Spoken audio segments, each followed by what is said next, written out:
आज श्वसन से संबंधित हम एक नए टॉपिक को डिस्कस करेंगे, इलेक्ट्रॉन ट्रांसपोर्ट सिस्टम या ईटीएस साइकिल। तो ईटीएस काफ़ी इम्पोर्टेंट चक्र है और काफ़ी क्वेश्चन एग्जाम में इससे पूछे भी जाते हैं। और वास्तव में ईटीएस किस प्रकार संपन्न होता है पूरा का पूरा आज हम इसको डिस्कस करेंगे। और डिस्कस करने के बाद में आपको काफ़ी अच्छा लगेगा। पूरा का पूरा टॉपिक मैं इजी में समझाऊंगा, तो पूरा का पूरा वीडियो आपको पूरा ध्यान से देखना है। और जहाँ पे समझ में नहीं आए तो फिर आप कमेंट्स में पूछ सकते हो या मेरे कॉन्टेक्ट नंबर पे कॉल कर सकते हैं। ठीक, देखो यहाँ पे आप इलेक्ट्रॉन ट्रांसपोर्ट सिस्टम की बात करते हैं तो ये आपके पास में एक सिस्टम है और सिस्टम में आपके पास में अपचयनकारी शक्ति है NaDH2 व FADH2।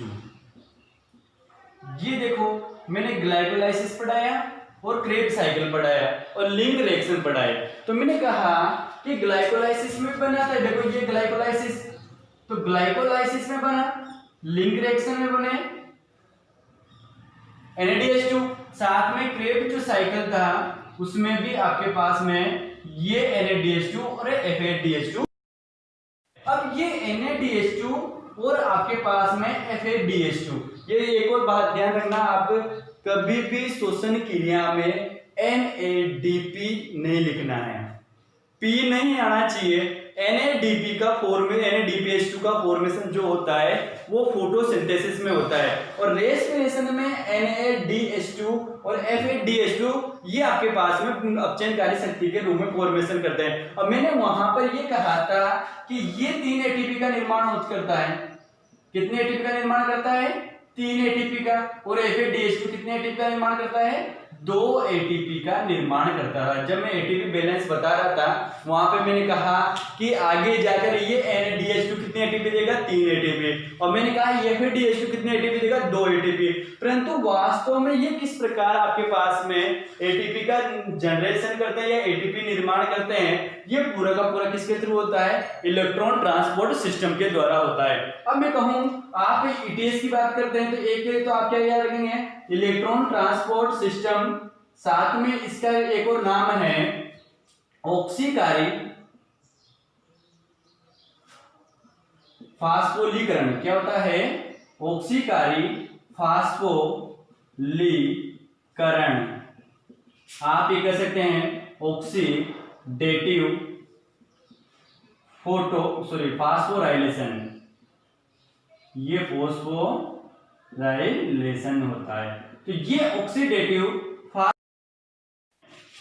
ठीक है, अब ऑक्सीडेटिव फास्फोराइलेशन क्या होता है? तो मैं ये कहूंगा कि ऑक्सीजन की उपस्थिति में एटीपी का निर्माण होना। क्या है? ऑक्सीजन की उपस्थिति में किसका निर्माण? देखो ऑक्सीकारी का मतलब क्या है? ऑक्सीजन है ना, क्या है? ऑक्सीजन। तो ये ऑक्सीजन है। और मैंने कहा फास्फोलीकरण क्या है? एटीपी का निर्माण होना। तो आप ये कहेंगे ऑक्सीजन की उपस्थिति में एटीपी का निर्माण होना ऑक्सीकारी फास्फोराइलेशन कहलाता है या ऑक्सीडेटिव फास्फोराइलेशन कहलाता है। जबकि मैंने कहा कि ये प्रोसेस कहाँ होता है, तो ईटीएस बोलूं या ऑक्सीडेटिव फास्फोराइलेशन बोलूं, ये सब आपके पास में कहाँ होता है? माइटोकॉन्ड्रिया में होता है। कहाँ होता है? एमटीआर में होता है, माइटोकॉन्ड्रिया। तो ये माइटोकॉन्ड्रिया में होगा। अब आपके माइंड में ये आएगा कि ऑक्सीडेटिव फास्फोराइलेशन माइटोकॉन्ड्रिया में होता है, तो माइटोकॉन्ड्रिया में भी कहाँ होता है? तो मैं कहूंगा आंतरिक झिल्ली में। कहाँ बताऊंगा? आंतरिक झिल्ली में। तो माइटोकॉन्ड्रिया की जो इनर मेम्ब्रेन होती है उसमें इनर मेम्ब्रेन में क्या संपन्न होगा? ईटीएस साइकिल संपन्न होता है, क्योंकि यहाँ पर पाया जाता है इंपोर्टेंट कैरेक्टर। आपके पास में एक इंपोर्टेंट संरचना पाई जाती है जिसका नाम क्या है? F1 कण या प्राथमिक कण कह सकते हैं। इनको क्या कहते हैं? प्राथमिक कण कह सकते हैं। तो ये प्राथमिक कण या F1 कण कहाँ पाए जाते हैं? इनर मेम्ब्रेन में। इसी कारण यहाँ पे इसमें पाए जाने वाले एंजाइम ऑक्सीकारी फास्फोराइलेशन करते हैं, अर्थात H2 और FADH2 से यहाँ पर ये एटीपी के निर्माण में मदद करते हैं कौन, F1 कण। तो आपसे पूछा जाए ETS कहाँ संपन्न होता है, F1 कणों में।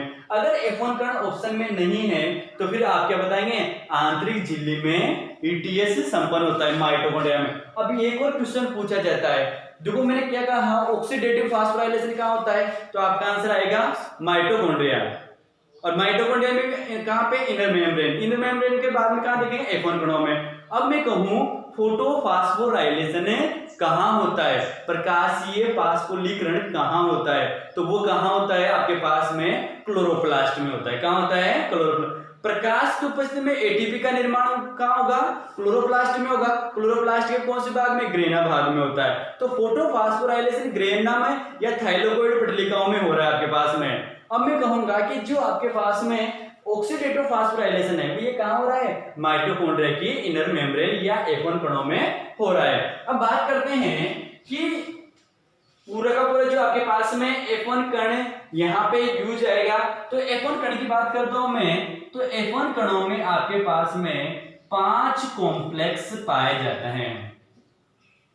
क्या पाए जाते हैं, 5 कॉम्प्लेक्स पाए जाते हैं। तो ये 5 कॉम्प्लेक्स आपके पास में पाए जाएंगे। कुछ बुक्स में 4 कॉम्प्लेक्स बता रखे हैं, मैंने यहाँ कितने बताए, 5 कॉम्प्लेक्स। अब आप बताएंगे कि 5 कॉम्प्लेक्स और 4 कॉम्प्लेक्स है, तो मैंने कहा कोई भी F1 कण होता है ये इस प्रकार की संरचना होता है। किसकी संरचना होता है, इस प्रकार की संरचना होता है जिसमें एक भाग तो बेस होता है और उसके बाद में स्टॉक होता है और एक हेड होता है। ये है, तो मैंने कहा ये हेड पार्ट है, ये स्टॉक पार्ट है और ये बेस है। मैंने कहा कॉम्प्लेक्स फर्स्ट और कॉम्प्लेक्स सेकंड दोनों ही कहां पाए जाते हैं, बेस भाग में पाए जाते हैं। कॉम्प्लेक्स फर्स्ट और कॉम्प्लेक्स सेकंड कहां पाए जाते हैं, बेस भाग में। स्टॉक भाग में आपके पास में कॉम्प्लेक्स थर्ड पाया जाता है। तो ये कॉम्प्लेक्स क्या हो जाएगा, थर्ड कहां पाया जाता है, वृंत भाग में पाया जाता है। किसके, F1 कणों के वृंत में। अब मैं कहूंगा कि जो आपके पास में फोर्थ आपके पास में है ये कहां पाया जाता है, हेड में पाया जाता है। कहां पाया जाएगा, हेड भाग में कॉम्प्लेक्स फोर्थ पाया जाता है। इन सभी कॉम्प्लेक्स में वास्तव में क्या होता है, विभिन्न प्रकार के एंजाइम पाए जाते हैं। क्या पाए जाएंगे, एंजाइम पाए जाएंगे। अब मैं आपके माइंड में ये आ रहा होगा कि कॉम्प्लेक्स में कौन कौन से एंजाइम पाए जाएंगे, कि आपके पास में मैंने कहा 4 कॉम्प्लेक्स या 5 कॉम्प्लेक्स में जो बता रहा हूँ ये आपके पास में कौन कौन से कॉम्प्लेक्स में कौन से एंजाइम पाया जाता है। जैसे मैंने कहा फर्स्ट कॉम्प्लेक्स में कौन सा एंजाइम पाया जाएगा, सेकंड में कौन सा पाया जाएगा। तो मैं यहाँ एक बार और इसको क्लेरिफाई कर देता हूँ। अगर बाय द वे यहाँ पे कॉम्प्लेक्स फर्स्ट है, कॉम्प्लेक्स कौन सा है, फर्स्ट है, तो यहाँ आपके पास में कंपोनेंट देखो, इसका मैं घटक बता देता हूँ एंजाइम कौन कौन से पाए जाएंगे, घटक कौन कौन से हैं। तो ये कंपोनेंट आपके पास में, तो यहाँ मैं कहूंगा ये कॉम्प्लेक्स है, एंजाइम कॉम्प्लेक्स है। और मेरे का पहला बेस भाग में पाया जा रहा है ना, इसके घटक देखो आप, FMN क्या है, FMN और साथ में NAD डिहाइड्रोजिनेज। क्या है, डिहाइड्रोजिनेज। तो ये डिहाइड्रोजिनेज है, ठीक। तो यहां पे कहेंगे FMN और NAD डिहाइड्रोजिनेज। तो ये NAD डिहाइड्रोजिनेज कहां पाया जा रहा है, फर्स्ट कॉम्प्लेक्स में पाया जा रहा है। तो FMN और NAD दोनों कहां पाया जा रहा है, फर्स्ट कॉम्प्लेक्स। सेकंड कॉम्प्लेक्स की बात करते हैं तो यहां पर पाए जाते हैं FAD। क्या पाया जाता है, FAD और साथ में सक्सिनेट डिहाइड्रोजिनेज। क्या पाया जाता है, सक्सिनेट डिहाइड्रोजिनेज। तो ये डिहाइड्रोजिनेज जो आपके पास में एंजाइम कॉम्प्लेक्स है वो किसमें पाए जाएंगे, सेकंड में। तो सेकंड जो कॉम्प्लेक्स है उसमें पाया जाता है FAD और साथ में सक्सिनेट डिहाइड्रोजिनेज। अब मैं कहूंगा थर्ड, तो थर्ड कॉम्प्लेक्स में पाए जाते हैं साइटोक्रोम, साइटोक्रोम। और मैं कहूंगा साइटोक्रोम पहले कौन सा आता है, साइटोक्रोम B और साथ में साइटोक्रोम C1। कौन कौन से साइटोक्रोम पाए जा रहे हैं, साइटोक्रोम B और साइटोक्रोम C1 कहां पाए जाते हैं, थर्ड में। फिर उसके बाद में कहूंगा फोर्थ, तो फोर्थ की बात करते हैं तो यहाँ पे भी साइटोक्रोम पाए जाते हैं, साइटोक्रोम ए और साथ में साइटोक्रोम A3, साइटोक्रोम ए और साइटोक्रोम A3। यहाँ पे साइटोक्रोम ए और साइटोक्रोम A3 पाए जाते हैं। और लास्ट में जो 5 कॉम्प्लेक्स आता है, कौन सा कॉम्प्लेक्स, 5वां जो कॉम्प्लेक्स आता है उसमें पाए जाते हैं एटीपी सिंथेटेज। क्या पाया जाता है, एटीपी सिंथेटेज एंजाइम पाया जाता है। ये एटीपी सिंथेटेज एंजाइम पाया जाएगा। तो ये कॉम्प्लेक्स कंपटीशन में या जो आपके पास में बड़े एग्जाम होते हैं उनमें पूछे जाते हैं कि फर्स्ट कॉम्प्लेक्स में कौन सा है, सेकंड में कौन सा है। तो देखो शुरुआत अपन NAD से करते हैं, तो ये NAD फर्स्ट में, उसके बाद FAD आता है तो सेकंड में, उसके बाद साइटोक्रोम B आता है थर्ड में, साइटोक्रोम C आएगा C1 और फिफ्थ में पाया जाता है एटीपी सिंथेटेज। तो ये F1 कणों में विभिन्न प्रकार के कंपोनेंट पाए जाते हैं। इनकी सहायता से यहाँ पे कहेंगे NAD और FAD का क्या होता है, ऑक्सीकरण होता है। क्या होता है, ऑक्सीकरण। अब देखो मैं ऑक्सीकरण से बात से रिलेटेड आई है तो इसको मिटा देता हूं। यहां से एक वर्ड आ रहा है ऑक्सीकरण, क्या आ रहा है, ऑक्सीकरण। तो आपको ये समझ लेना चाहिए कि ऑक्सीकरण होगा, ऑक्सीकरण होगा। और ऑक्सीकरण किसका होगा, ये मैं कहूंगा NADH2 का होगा और साथ में किसका होगा, FADH2 का। आपको ये भी पता है इसके फलस्वरूप आपको क्या मिलेगी, एटीपी के रूप में ऊर्जा मिलेगी। अब ये ऑक्सीकरण किसे कहेंगे, तो मैंने कहा या तो H+ का आउट होना, H+ का बाहर निकलना, क्या कहलाएगा, ऑक्सीकरण।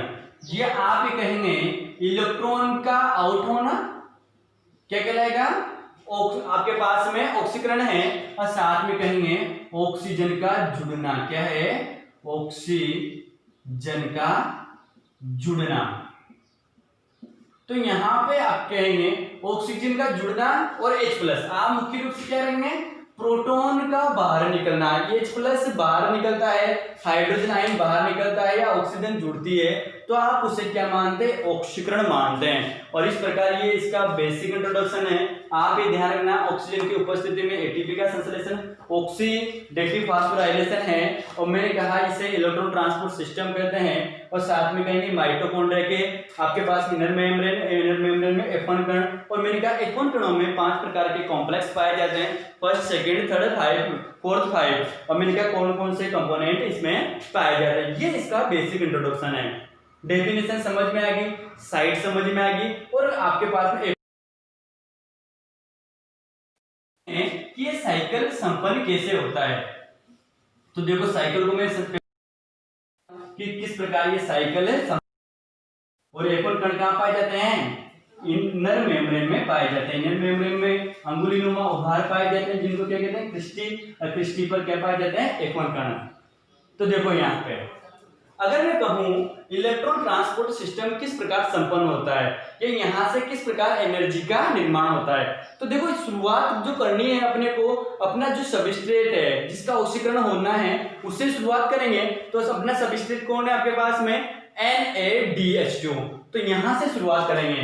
तो आपके पास में देखो यहां से ध्यान समझ लेना, ये NADH2 है, क्या है, NADH2। NADH2 का ऑक्सीकरण होगा, NADH2 का क्या होगा, ऑक्सीकरण होगा। और ऑक्सीकरण का मतलब बता दिया मैंने कि हाइड्रोजन का बाहर निकलना। तो सीधी बात, ये हाइड्रोजन देगा ना, तो ये हाइड्रोजन देगा तो ये किस में कन्वर्ट हो जाएगा, NAD में। किस में कन्वर्ट हो गया, NAD में। इसका मतलब इसने 2 हाइड्रोजन दिए और 2 इलेक्ट्रॉन दिए।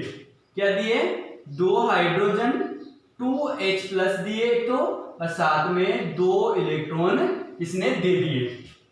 इन 2 हाइड्रोजन और 2 इलेक्ट्रॉन को ग्रहण करने वाला कौन होगा, FADH2। क्या कौन होगा, FADH2। ये FADH2 यहां पर इनको ग्रहण कर लेगा, किनको, 2 हाइड्रोजन को, आयन को और 2 इलेक्ट्रॉन को। तो ये किस में कन्वर्ट हो जाएगा, FADH2 में कन्वर्ट किस में हो जाएगा, FADH2 में। ठीक, अब आपको पता है कि NaDH2 से कितने एटीपी बनते हैं? कितने एटीपी बनते हैं? 3। और FADH2 से कितने बनते हैं? 2। इसका मतलब एक एटीपी का निर्माण डेफिनेटली कहां होगा? कहां होगा? NaDH2 और FADH2 के बीच में होगा। तो मैं कहूंगा कि यहां से आप कहेंगे कि इस जगह से क्या होता है, ADP प्लस इनऑर्गेनिक फास्फेट, और ये बना लेते हैं ATP। तो एक ATP का निर्माण यहाँ पे हो जाता है। ये 2H प्लस में इधर लिख देता हूँ, यहाँ पे 2H प्लस, ठीक, और ये 2 इलेक्ट्रॉन भी इधर कर देते हैं। ठीक, बन गया, एक ATP अणु बन गया। ये ATP अणु इसलिए बना कि NaDH2 और FADH2 की एनर्जी लेवल में काफी अंतर होता है। उस एनर्जी लेवल में अंतर होने के कारण यहाँ पर ऑक्सीकारी फास्फोरिलेशन होता है और ATP का निर्माण हो गया। अब आपको पता है NaDH2 से 3 ATP बन रहे हैं, तो आगे क्या बनेंगे? 2 ATP केवल। अब मैं कहूंगा कि इस FADH2 से अब इसका भी क्या होगा? ऑक्सीकरण होगा, और इसके ऑक्सीकरण के लिए जिम्मेदार है कोएंजाइम Q। कौन है? देखो ये मैं लिखता हूं यहाँ पे, कोएंजाइम Q, यूबिक्विनोन। क्या बोलेंगे इसको? यूबिक्विनोन। ये यूबिक्विनोन है आपके पास में, ठीक, कोएंजाइम Q। ये Q कोएंजाइम Q होता है जो FADH2 का क्या करता है? ऑक्सीकरण। इसका मतलब खुद का तो अपचयन होगा इसका, और ये इसका क्या करेगा? ऑक्सीकरण। तो ऑक्सीकरण का मतलब ये इसका ऑक्सीकरण होगा तो H प्लस देगा नहीं है, तो ये क्या करेगा? कन्वर्ट हो जाएगा FAD में, और ये अपने 2H प्लस कोएंजाइम Q को, और साथ में 2 इलेक्ट्रॉन भी देता है। किसको देगा? कोएंजाइम Q, और ये हो जाएगा कोएंजाइम Q H2। ग्रहण कर लिए ना, ऑक्सीडेटिंग ये रिड्यूस हो गया है। अब ये आपके पास में इस प्रकार, ये जो पहले क्या था? कोएंजाइम Q इस प्रकार था, ठीक। अब ये मैं कहूंगा ये तो ऑक्सीकारी है, तो ये ऑक्सीडेटिव सोल्ट में किया मैंने, अब ये क्या है? अपचयित है, रिड्यूस है। अब इस कोएंजाइम Q का भी क्या होगा? ऑक्सीकरण होगा। क्या होगा? ऑक्सीकरण। अब जब इसका ऑक्सीकरण होता है तो यहां पर भाग लेते हैं साइटोक्रोम। क्या लेते हैं? साइटोक्रोम। और साइटोक्रोम का क्रम, साइटोक्रोम का क्या क्रम है? साइटोक्रोम B आएगा पहले, फिर साइटोक्रोम C, फिर साइटोक्रोम A, और साइटोक्रोम A3। इस प्रकार आते हैं आपके पास में। साइटोक्रोम कैसे क्रम में आएंगे? साइटोक्रोम B आएगा पहले, फिर C आएगा, फिर A आएगा और A3। और साइटोक्रोम के बारे में एक चीज ध्यान रखनी है आपको कि साइटोक्रोम में हमेशा आयरन पाया जाता है। क्या पाया जाता है? आयरन। तो यहाँ पे आयरन का ही क्या होगा? ऑक्सीकरण और अपचयन होता है। तो साइटोक्रोम इस क्रम में याद रखने। तो सबसे पहले कौन सा यहाँ, तो यहाँ पे कोएंजाइम Q, तो ये कोएंजाइम Q है। अब कोएंजाइम Q क्या करेगा? H प्लस को देगा, तो ये 2H प्लस को देता है और साथ में 2 इलेक्ट्रॉन भी देता है, तो 2 इलेक्ट्रॉन देगा और 2H प्लस भी देगा। अब ये 2H प्लस जो निकले, ये साइटोक्रोम ग्रहण नहीं करेगा, इनको साइटोक्रोम ग्रहण इनको नहीं करेगा, और क्या होता है? ये 2H प्लस आ जाते हैं यहाँ इनर स्पेस में। क्या आ जाते हैं? इनर स्पेस में 2H प्लस आ जाते हैं, ठीक। अब बात करते हैं स्पेस में आ गए, बचे क्या? 2 इलेक्ट्रॉन। इन 2 इलेक्ट्रॉन को ग्रहण करता है आपके पास में साइटोक्रोम B, तो मैं यहां पे लिखूंगा साइटोक्रोम। साइटोक्रोम B किसका है? आयरन पाया जाएगा, तो मैं कहूंगा कि ये Fe+2 था। क्या था? Fe+2, और ये Fe+2 आपके पास में कन्वर्ट हो जाएगा किसमें? जैसे इलेक्ट्रॉन ग्रहण करेगा Fe+, आपके पास में ये आपके पास में Fe+3 था, ठीक है, और ये कन्वर्ट हो जाएगा किसमें? Fe+2 में। यहाँ पे 2 साइटोक्रोम लिए जाते हैं, साइटोक्रोम B कितने लिए जाते हैं? 2, और ये आपके पास में, तो ये Fe+3 है। यहाँ +3 संयोजकता है, इसमें इलेक्ट्रॉन ग्रहण किए तो संयोजकता में क्या आएगी? कमी। संयुक्ता में क्या आएगी, कमी, और ये आपके पास में किस में बदल जाएगा, Fe+2 में, और दोनों इलेक्ट्रॉन साइटोक्रोम बी ने ग्रहण कर लिए। अब ये तो कन्वर्ट हो जाता है वापस किसमें, इलेक्ट्रॉन त्याग देता है साइटोक्रोम बी, और किसको दे देता है इलेक्ट्रॉन को, ये दो इलेक्ट्रॉन आगे पहुंच जाएंगे, दो इलेक्ट्रॉन कहां पहुंचेंगे, आगे पहुंच जाएंगे, किसके पास में जाएंगे, साइटोक्रोम सी।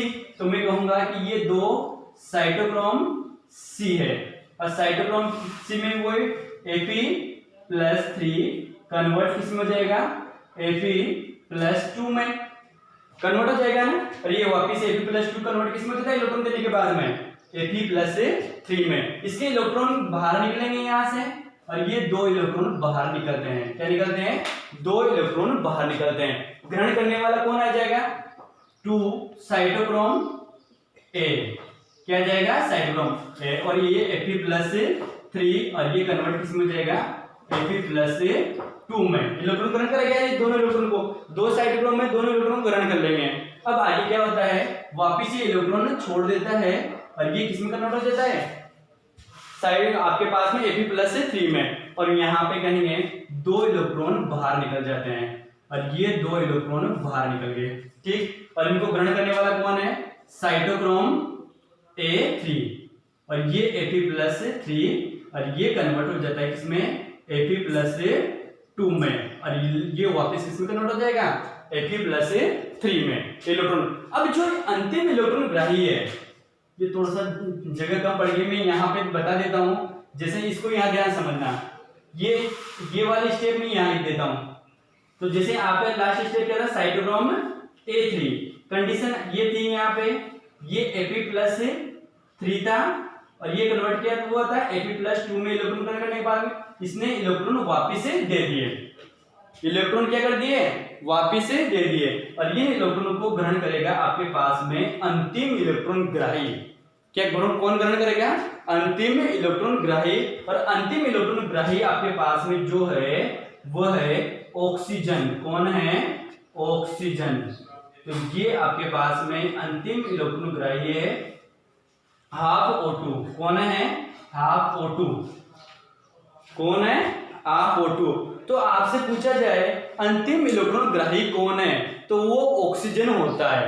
कौन होता है, ऑक्सीजन। और ये ऑक्सीजन इलेक्ट्रॉन को ग्रहण करता है, परंतु यहां देखना ये 2H+ है, यहाँ पे ये 2H+ अब क्या करेंगे, यहां से जाकर इसके पास में मिल जाएंगे।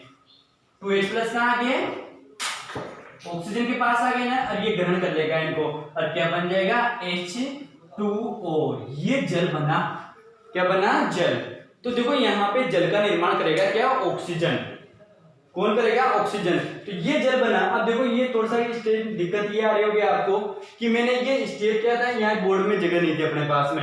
एक्चुअली होता क्या है, यहीं से देखते हैं अपन और यहीं से देखते हैं इलेक्ट्रॉन, यार यहीं ऑक्सीजन ग्रहण करता है। तो मैंने क्या किया, इस स्टेप को यहाँ लिख दिया पूरी को। अब उसके बाद में अंतिम इलेक्ट्रॉन ग्राही कौन है, ऑक्सीजन है। ऑक्सीजन अंतिम इलेक्ट्रॉन को ग्रहण करता है, और जो आपके पास में इनर स्पेस में कहते हैं के साथ में है, और ये जल बनाता है, और इस जल को क्या कहते हैं, उपापचयी जल। क्या बोलते हैं, उपापचयी जल। तो आपसे पूछा जाए मेटाबोलाइट वाटर, तो ये कहां बनता है, ईटीएस के दौरान बनता है। उपापचय जल कहां बनेगा, ईटीएस के दौरान बनेगा। अब आप समझना कि यहाँ पे किस प्रकार हुआ। अब मैंने एक चीज अभी छोड़ दी है कि एटीपी निर्माण नहीं बताया। शुरुआत में एटीपी निर्माण हो गया था, एक एटीपी बना, 2 एटीपी और बनने, तो एक एटीपी तो बनता है साइटोक्रोम बी और साइटोक्रोम सी के मध्य। तो एक एटीपी तो यहां बनता है, ये एडीपी ये इनऑर्गेनिक फास्फेट दोनों जुड़ेंगे और क्या बनाएंगे, एक एटीपी। तो एक एटीपी कहां बना, साइटोक्रोम बी और साइटोक्रोम सी के बीच में। अब मैंने कहा दूसरा एटीपी जो बनता है साइटोक्रोम ए और साइटोक्रोम A3 के बीच में। ये एटीपी का निर्माण हुआ, किससे हुआ, एडीपी प्लस इनऑर्गेनिक फास्फेट। तो ये इस प्रकार आपके पास में क्या बनेगा, एडीपी से एटीपी का निर्माण होगा। अब देखो 3 एटीपी बन गए। आपसे पूछा जाए 3 एटीपी ईटीएस के दौरान कहां बनते हैं। देखो पहला कहां बना, NADH2 और FADH2 के बीच में। ठीक, दूसरा ATP क्या बनता है, साइटोक्रोम B और साइटोक्रोम C के बीच में। तीसरा ATP क्या बनता है, साइटोक्रोम A और साइटोक्रोम A3 से। फिर एक क्वेश्चन बनता है कि NADH2 से कितने ATP बने, 3। FADH2 से कितने बने, देखो 2 ATP बने। अब मैं कहूंगा कि अंतिम इलेक्ट्रॉन ग्राही कौन है। अब मैं कहूंगा साइटोक्रोम। अंतिम इलेक्ट्रॉन ग्राही साइटोक्रोम कौन सा है, तो कौन सा है, A3। अंतिम इलेक्ट्रॉन ग्राही साइटोक्रोम कौन सा है, A3, जो मैंने यहां पे लिखा हुआ है। तो ये अंतिम इलेक्ट्रॉन ग्राही जो है वो साइटोक्रोम A3 होगा। कौन होगा, साइटोक्रोम A3। परंतु वो नहीं देता है आपको ये चीज, वो ओनली ये पूछता है ETS के दौरान अंतिम इलेक्ट्रॉन ग्राही कौन है। उसने साइटोक्रोम वर्ड को हटा दिया तो अंतिम इलेक्ट्रॉन ग्राही उसका टाइम पे कौन आ जाता है, ऑक्सीजन। और ये ऑक्सीजन अंतिम इलेक्ट्रॉन ग्राही और ये किसका निर्माण करेगी, मेटाबोलाइट जब वाटर होता है उसका करेगी। तो ये उपापचय जल का निर्माण करती है। तो वास्तव में श्वसन क्रिया में जो ऑक्सीजन उपयोग में आती है वो किसके दौरान आती है, ETS में। प्रत्यक्ष यूज जो ऑक्सीजन का होता है वो ETS के दौरान ही होता है। और ETS के द्वारा क्या होता है, जो NADH2 और FADH2 है उनसे क्या बनाया जाता है, ATP का फॉर्मेशन किया जाता है। तो ये इस प्रकार आपके पास में ETS चक्र संपन्न होता है। अब देखो यहाँ पे, चलो इसको आगे की बात को नेक्स्ट वीडियो में डिस्कस कर लेंगे क्योंकि वीडियो काफी लंबा हो गया है। तो ETS साइकिल में कोई डाउट नहीं है किसी को, यहाँ से क्वेश्चन डेफिनेटली पूछे जाते हैं। चलो आज के वीडियो यहीं संपन्न करते हैं, धन्यवाद।